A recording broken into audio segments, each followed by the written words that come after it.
Ladies and gentlemen, thanks for joining to the Lytx breakout sessions. And today, David BRAZELL, Channel Sales Director, EMEA of Lytx, and Oliver Temple, Channel Business Development Director of Lytx, will present the revolution of dashcams for the future of road safety. For sure, today it's the right time for fleets to embrace the technology enable a 360 degrees vision to meet your safety goal. Before starting the presentation, um, let me remind you that you are absolutely free to share your questions in the chat on the right side of your screen. Please do not hesitate to share your question, and David and Oliver will be happy to answer at the end of the presentation. So don't waste our time. And let's start now the presentation. David and Oliver, the stage is yours. Thank you very much, Daniel. And look, it's a real pleasure to be speaking at the Global Fleet event today. So today we're going to be covering off 4 topics that are going to be real front of mind for all of the top fleet innovators that we've got here today. We're going to start off with the topic of cost implications of collisions themselves and some of the challenges that fleets see today around the perception of safety within their business. I'll then be covering off around the topic of fleet safety itself and why in-cab distraction is a growing concern for the fleets of today out there. We'll then close out my section specifically with an all-in-one discussion and how fleet operators are looking to benefit from the convergence of best-in-class technologies that we're seeing there today. I'll then pass on to David, and he'll take you through what I'm sure is going to be probably one of the most important pieces for the people joining this session today, and that is the barriers of entry to implementing video technology and how you might overcome some of those specific barriers. So for those of you that don't know Lytx, we're an all-in-one video telematics technology provider with a real reputation for global scale and local agility. So we specialize in working with fleets of all sizes, but over the last 20 plus years, we've connected over 750,000 vehicles and have a 98% client retention rate, something that we're really proud of. So our mission as an organization is that no commercial driver is ever the cause of a collision. Now, we know it's tough out there for drivers today, and it's our goal to provide fleet leaders with the tools to empower their drivers to be safer and to deliver the highest level of service that they can. So moving into the first section. Now, cost is a very daunting topic when road accidents are. We know that businesses are constantly striving to minimize the impact and cost to their businesses through things like first notification of loss and tight internal procedures. But the persistently high number of traffic fatalities, serious road collisions across Europe is a real major issue, and it results in human suffering and significant economic cost. And just to give you a bit of an example of these costs, it's estimated that fatal accidents alone are to be in the order of 50 billion euros per year in terms of cost. And then when you add in serious accidents to that, we're going over 100 billion euros, so pretty significant. Now, we've heard speakers talk today about safety, unfortunately, not being a top priority for some. And that's because the general perception is that health and safety is not a revenue generating department. It's usually an expense. However, true technologists that we're seeing out there at the moment, real fleet leaders, they're starting to break down those perceptions by bringing in programs and technologies that are seen as mission critical to cost reduction and ultimately saving lives. And that's where the real return on investment is for yourselves and for the fleets out there. So costs are important, but why do we hear so many people speaking passionately about fleet safety itself? Well, 1.3 million road traffic deaths per year globally is frankly unacceptable. It's not secret that progress in road fatality rates has stagnated in recent years. For example, it appears to be highly unlikely that the EU medium-term target to try and half those road deaths is going to be reached.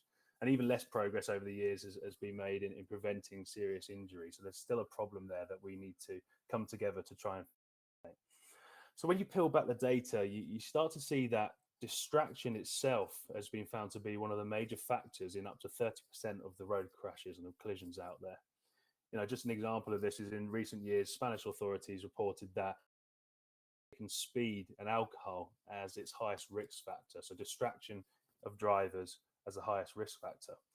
So what can fleet operators do about this? What things can you do to try and help minimize distractions on your fleet out there? So as well as I do that the safety itself starts with the driver, and it always has done. In the past, technologies have usually been pretty centric to the back office rather than the driver themselves. Examples of this are standalone telematic solutions or SD card-based cams. All pieces of technologies that are pretty reactive and heavily management focused. They also only tell you what's happened. They don't necessarily tell you why that's happened. But imagine if you could give the driver the best opportunity to make a better decision in that specific moment. Now, I don't mean with a simple light bar piece of technology. I mean with an intelligent dash cam piece of technology that tells the driver that they need to adapt or change a behavior in that specific moment. This is where machine vision and artificial intelligence-led dash cam technology is paving the way for the reduction in overall risk and in-cab distractions. So just to give you a bit of insight into how MVAI works as a technology. So MVAI technology works to scan and evaluate driving patterns to help determine potential risk within a vehicle. So machine vision, think about it as the system's eyes. It's allowing the technology to see and recognize objects through specific images. And the AI, the artificial intelligence, think of it as the brain. It's providing the systems the ability to interpret and, if needs be, alert the driver in that specific moment. Now, a good example of this, one of your drivers could be, jumping in their vehicle in the morning. They could be distracted, tired, not wearing their seatbelt. All behaviors that we regularly see with fleet, but we would never see without an accelerometer-based trigger. However, the MVI-led dashcam technology could help you identify these behaviors and help the driver identify them to alert them in the moment. So what this does is it empowers them to make that better decision in that specific moment so they can pursue with their day at the safest way possible. But how does this tie into your businesses? When dash cams and safety seems like a separate part to your business to operational efficiency and everything else out there. So that's where convergence comes into play. So convergence as a concept. So all-in-one is a term that gets battered around a lot. I've heard people talk about this today in terms of technologies, but it doesn't necessarily mean one for all. It's not a jack of all trades and master of none play here. More and more, we're starting to see businesses recognize the value of best-in-class solutions at every single level. Now, a great example of this is the recent integrations between Lytx and Webfleet, or Lytx and Geotab. These are two best-in-class worlds converging to provide a premium solution for the fleets out there that are looking to try and achieve their safety goals and their operational efficiency goals. Now, quite interestingly, our CTO, Rajesh, recently posted an article on LinkedIn about the future trends of technology, which we can share with you after this session if needs be. But I just wanted to bring out 2 of the 7 points that he shared. Now, the first was that silos within fleet operations over the coming years will be broken down. Now, this is really interesting when you think about the all-in-one approach, because what it means is allowing business to create further synergy through their departments through tight integrations around technologies. So this is going to have a huge benefits from businesses that are pretty siloed today and help them go into a cross-functional approach. The other point that I picked out was that flexibility and agility will be significantly critical. Now, I'm sure everybody on the call today has been through the pain of working with a provider whose technology is a little bit inflexible. It's really frustrating when you have an amazing piece of kit or an amazing piece of technology, but it can't talk to other parts of your business. So that flexibility and agility of technology is critical to winning the all-in-one challenge. So it's essentially important just to keep an open mind as you start to think about the technologies over the coming years and how you evolve your safety and operational technology approach in the future. We all want to live in a world where we can have the best of all worlds, talking to each other in a flexible way to give us the agility we need to service our clients. So who, by the way, are becoming very demanding as they start to use, more and more demand as they start to use other technologies, etc. So I'm now going to pass over to David to talk about the barriers of entry to video technology. And hopefully David will be able to give us a bit of insight into how you can overcome some of those specific barriers. Thank you, Oliver, and hello to everyone joining from around the world to this truly global event. Greetings from Madrid, Spain. Until now, Oliver has shared with us some key aspects around cost, around safety, around technology convergence. On this part of the session, we're going to highlight briefly the barriers that we will encounter when introducing video technology. As in any technology, there are barriers. We're going to talk about 3. We're going to start with data protection. Data protection, I'm sure, is very familiar to all of us, especially to those of us that live within the European Union. We have something called GDPR. In other parts of the world, there are data protection regulations with different names, but at the end of the day, they are there to protect us as individuals, our data. Now, the key thing here to keep in mind, we know that, for example, there are some regions that there is recording retention policies from 30 seconds all the way up until unlimited. The good news is that most organizations today have in place policies, procedures around how they protect their data. In GDPR and EU, we have your data protection officer, you have the policies, you have how you get the consent of the different employees. The key thing when introducing video technology is getting the balance right between a legitimate justification of the use of that data and the proportionality of it, the balance with how you use it with road safety. Another key aspect is privacy. We know that privacy is more at a country and regional level. We know examples of actually regions in which where dash cams are forbidden to be put on the windshields with significant fines. The onus is on you and us as a company organization to know what those policies are when implementing this type of technology into your organization. The third aspect is company policy. Company policy is something that we have more within our control. It's how we legislate and how we use this data. There's the data protection privacy, but as well, how are we as a company going to introduce this technology? How are the unions taken into effect? How we communicate to the employees itself? We know examples of companies where they only want to be able to use the video of the external and not the internal. So these are three main themes, three barriers. Now imagine that you had the technology that you can embed and bring this all together into one platform to be able to help you overcome these barriers that you encounter.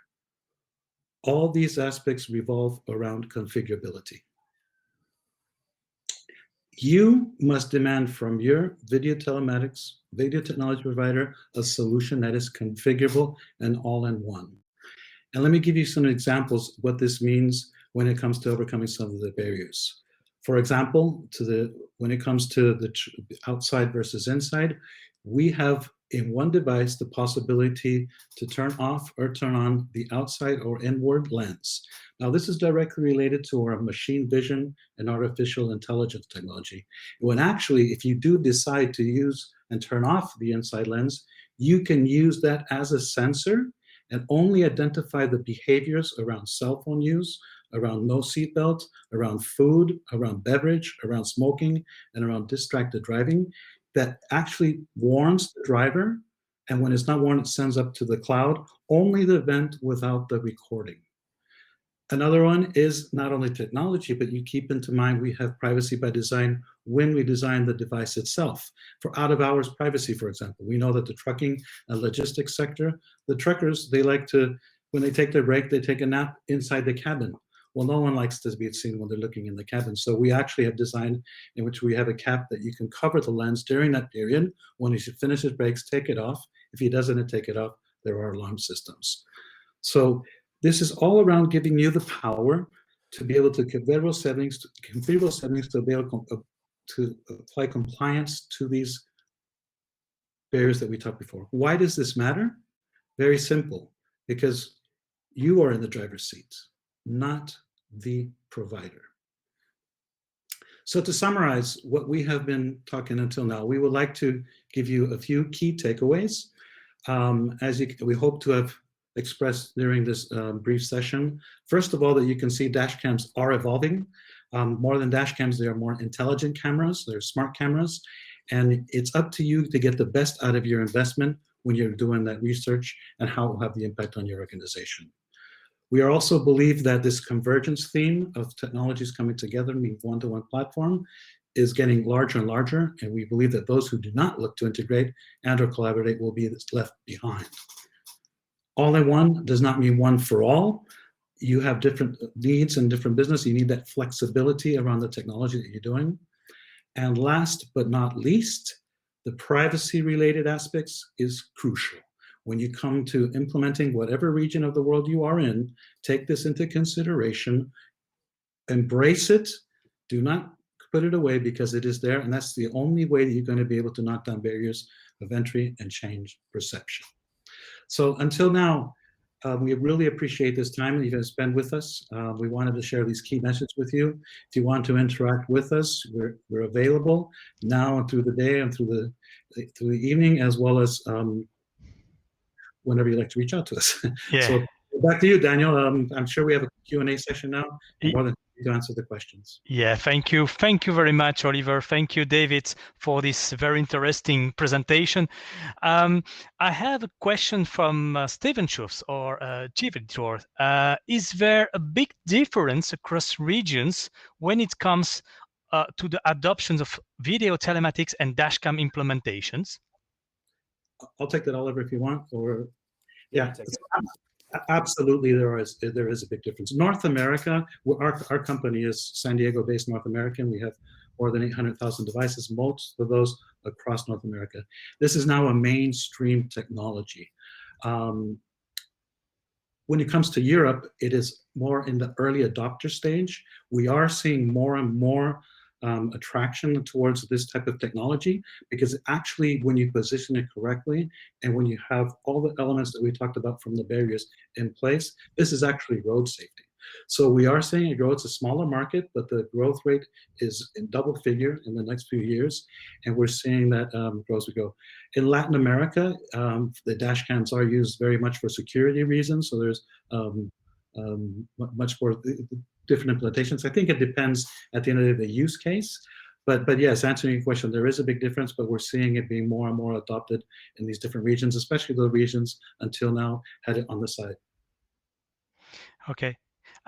Stephen has a second question as well. What is your tip to get driver buy-in when it's come to installing dashcam in fleets? Yeah, I'll take that one. You, Oliver, you work a lot with our Lord. Yeah, I'll take that one. So in my experience, communication is key. Your businesses have people within there, experts, HR experts, human capital experts, that are used to having these communications with drivers. So it starts with the driver. We talked a lot in the presentation about driver empowerment. So getting them involved in these discussions early is key to it. Now, every driver is different and resistance does happen, but it's the way in which you communicate it and debunk the myths of video itself. Now, there's lots of providers out there that will provide a CCTV type solution. But a great example of the Lytx solution, it's by exception. The driver performs in the way in which they should be performing out on the road. They're not going to be seen by the back office, but it's also there to help them, right? It's help them correct in the moment. So it's all around debunking the myths of the general perception of video technology, and then engage the professionals within your business, like capital departments, to be able to support in those stations. Okay. And I have a last question for you. What's next for video? And can you share any insights into your research and development roadmap? Yeah, so from our Here's Oliver. perspective, great stuff. So from our perspective, the machine vision and artificial intelligence piece is huge. Right? We pioneered the video telematics space around 20 years ago, and we got into MBAI about 8 years ago now, and we've been developing it from our perspective. So the possibilities are endless. We're exploring different things out there that aren't necessarily coming in the next few quarters, but maybe blurred faces, or how do we use the MBAI to understand what the vehicle's doing outside of the vehicle. What the drive, the things are happening outside of the vehicle. What are we seeing out there in terms of traffic lights, rolling stops, etc. So there's a significant amount that's coming through the MBAI piece. Alongside that, the partnerships are evolving. So I talk about all-in-one doesn't necessarily mean one for all. There's best-in-class solutions out there now that people can leverage, best-in-class safety solutions, best-in-class telematic solutions, and they're converging. And Lytx as a business is pushing on those partnerships to bring businesses that have existing technologies in place today to be able to adopt and develop, a best-in-class solution there. So for us, it's a significantly exciting time, especially when you look, beyond North America and the UK itself. We would love to speak to everybody out there who's thinking about this and maybe have come into some of the challenges on how they might roll this out, in the future. Okay, thank you very much. Yes, we can expect so great improvements and great new features, new technology added to these solutions. Thank you, David. Thank you, Oliver, for these great presentations. Thanks for your time.